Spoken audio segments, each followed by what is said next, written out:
You know, the spirit of prophecy to me is sort of like a calculator. Do you remember when the calculator was invented? Anybody?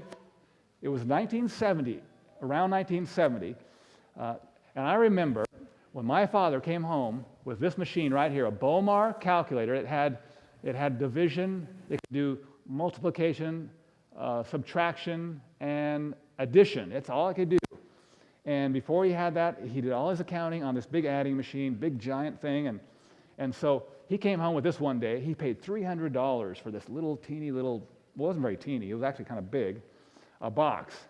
And we thought, what is that, Dad? He said, that's a calculator. And my sister and I said, well, calculator?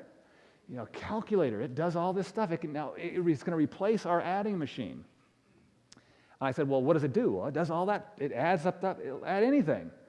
I thought maybe, well, it's got to be limited, right, to the small numbers. So my sister and I, remember, we got the calculator and we started punching in some big numbers and seeing what the answer was. And then we'd do it by paper and pen. And every time it was right.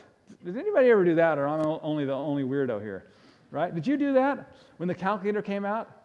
Yeah, and so I would do it again. We did it over and over. We'd calculate a big division problem, and I'd do it by hand. And then I'd go, how did that thing know? You know, back in those days, the calculator was a little slower than they are now, right?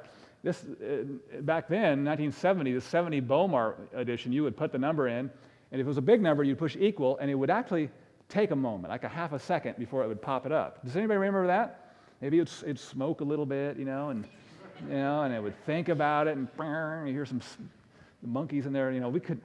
To me, at first, I thought that was black magic. How does that thing know, unless there's some evil spirit telling it, what to do, what numbers to put up? But I tried it over and over and over and over again, and finally I decided, I put my pen and paper down, and I said, that's it. I've tried it and tested it enough times. I have confidence in the calculator, and I never doubted the calculator again. And so that's the way it is for me and the spirit of prophecy. Tried and tested over and over and over again. I finally am at the conclusion in my life that God has inspired this certain person to guide us into truth, to lead us away from sin, to point us to Jesus, and that's why I have confidence in Ellen White.